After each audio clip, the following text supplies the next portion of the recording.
Namaste. Today we read a very small but very beautiful prayer. A prayer which is actually the essence of sadhana. What should be our aspiration? As we know in Sri Aurobindo's yoga, the aspiration is not for nirvana. Of course, we have to be free from ignorance, which is the true moksha. It is not even to become a superman or a supramental being, because that can lead on the direction of the ego and self-aggrandization. It is not for having this or that experience and feel puffed up and have a aggrandized spiritual ego, but very simply to submit and surrender ourselves at the feet of Sri Aurobindo and the Mother, to open ourselves in a receptivity, integral receptivity, and present ourselves before them just as we are, with all our so-called capacities as well as defects, so that they can be used by them for their work. And this is the essence of the prayer of April 4th, 1914. See how the prayer begins. Prayer, imagine when we meet somebody, what do? We don't start saying, I want this or I want to do this. No, we first greet. Very often we are in a hurry to pray. Oh, I have come. People stand before a divinity or go to whatever, a temple or this place or that place, and they start telling their list of prayer and then walk away from there without even listening to the divine. But it starts with an adoration. Oh Lord, your beauty, your love, your grace, with the gratitude in the heart. So she starts with this. O Lord, my adoration rises ardently towards Thee. All my being is like an aspiration, a flame which is consecrated to Thee. It's a prayer of consecration. She is aspiring so that her entire being may be consecrated. Now, this word consecration is very interesting. Consecration is to sanctify our being, it is to purify the being. It is to make it into something worthy. It is basically, if we have to use a Hindi word, it is yagna. Unfortunately, we use the word sacrifice. Now, sacrifice word gives all kinds of connotation. For instance, it's like something very painful that we have to do. But consecration literally means that now, by giving it to you, it is consecrated. Now it doesn't belong to me. So it is sanctified by the divine touch. Like when we offer a meal to the divine, it becomes a prasad, because it is just sanctified by the divine touch. Similarly, when we offer a house or any object to the divine that we are using, even a human relationship to the divine, then that becomes sanctified by the divine touch, and now it is consecrated. We have to regard it as something which the divine has now given to us, and not something which has come to us in the course of our life or by some chance or circumstances, some destiny, but we have given it to the divine, and now the divine has given it to us. He will keep it. As long as He wants it, He will take it when He thinks that He should take it away. But it is now the divine's, and we have to take that with full responsibility till it is with us in our hands. As a trustee, we must treat it. So she is consecrating her entire being.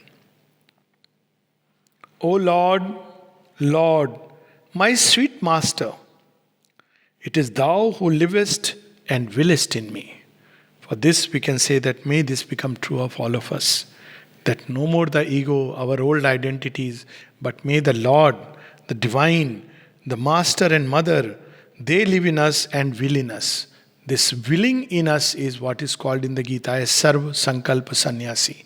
That I no more have a will of my own, or rather, I offer my will to you. Then this will becomes slowly moved by the divine will, and in all our actions, thoughts, speech, feelings, this will begins to express itself. Will with a capital W, that is the divine will. And now comes the great offering, because someone asked the mother, what is it that I can offer to you? Mother said, there is always something you can offer. I remember the experience of a devotee lady who was recounting that, when she went to Sri Aurobindo's room on her birthday, and suddenly she was looking for some money that she had kept in the purse to offer there, but she couldn't find. Maybe, she went into that state when, in Sri Aurobindo's room, where is the money and all that. Then she was a clairvoyant. She is a clairvoyant lady. She heard a voice tell her that you can offer your money anywhere in the ashram, but here offer yourself. So this is what she discovered and realized, and she offered herself. This is what we see.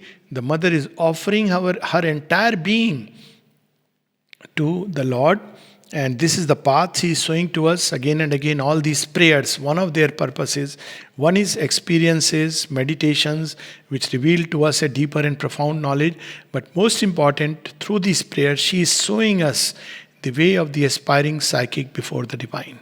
So what is she offering? Not just some money which is easy. Very often people offer a little bit of what they have in plenty. And mother says that old ladies, half a mango is far more precious than somebody who has crores of rupees and offers a few thousand as if he is making a great offering.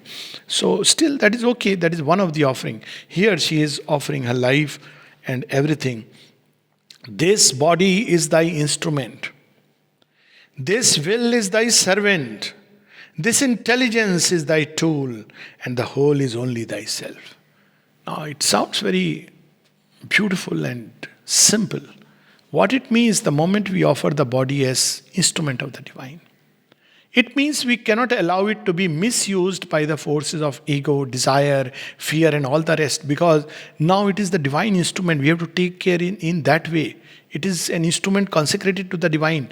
Once Champaklalji, he wanted to donate his eyes, because eye donation and all this was going on. And he said, Mother, I want to fill up the form for eye donation. Mother immediately kept her hand over the eyes and said, No, Champak, these are my eyes. You can't give it to anybody else. So imagine that to make the body, to aspire for the body to be the mother's instrument, that means we cannot allow it. Like at one place he says, if we allow however small a falsehood to be expressed in thought and speech, how can we claim to be an instrument of the divine or instrument of the truth? So now, of course, it's in thought and speech doesn't mean something we are quoting from memory and somewhere, something is missing. That even Sri Aurobindo and the mother have spoken about it very clearly. It's about falsehood. Willfully, we are trying to twist things. We are trying to deceive. Even sometimes in so-called good faith. So if we try those falsehood to express through ourselves and try to deceive the divine, how can we be instruments of truth? So when the body is the instrument, that means speech. We cannot use speech to express sordid language, coarse language, abuses. Mother even goes on to say it is like spiritual suicide when we use this, the speech for slander, and especially using malicious speech, full of, abusive words, then we are actually committing spiritual suicide. Similarly, how can we use our eyes to see things which are not ugly in the sense that in ugliness we can see divine, but things which are very dark, which are very harmful, or ears to hear things which are, let us say, for the ears to hear Ninda of the Lord.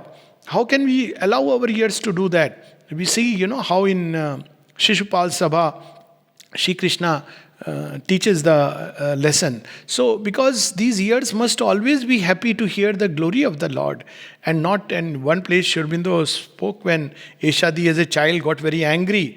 Even Sahanadi, when somebody was criticizing Sri Aurobindo and the mother, and she got very angry, and she asked, "What should I do? Is it a correct attitude?" Sri Aurobindo said, "It's a psychic attitude." And even he said, when Amal Kiran experienced this kind of great flame eating at his heart when somebody criticized the mother, she said it is a psychic flame and it will go on burning till it arrives at its purpose. So it is part of the, even when Sri Aurobindo was asked, what is this feeling that makes me feel very sad and angry when somebody criticizes you and says things against you? And Sri Aurobindo writes the word psychic feeling.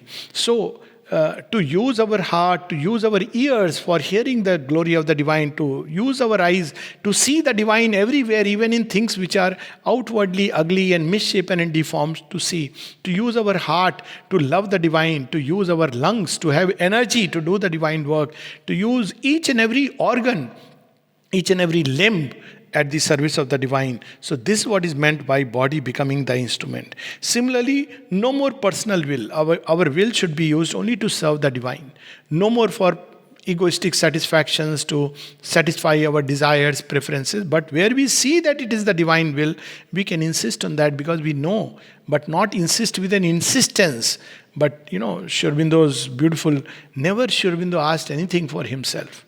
There was nothing like, I want this, I need this, never. All who were in attendance, they reveal that truth. So even the mother, never something for herself, but this will only for the instrument of the divine work.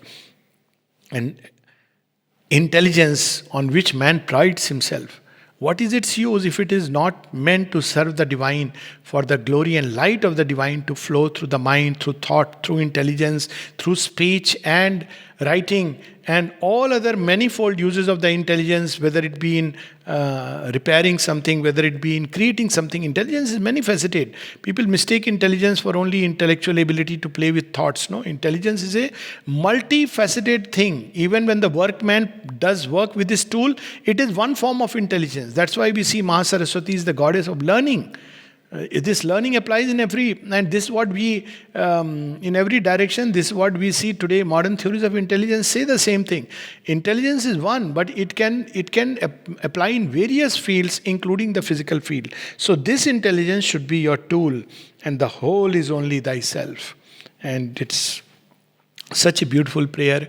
May this prayer become ours, and forever we may live with this state. May it be fulfilled for all of us. It's a long journey, but it should be fulfilled. May each breath and heartbeat become the Lord's instrument. I'll read it again. April 4th, 1914. O Lord, my adoration rises ardently towards Thee. All my being is like an aspiration, a flame which is consecrated to Thee. O Lord, Lord, my sweet Master, it is Thou who livest and willest in me. This body is Thy instrument. This will is Thy servant. This intelligence is Thy tool. And the whole is only Thyself.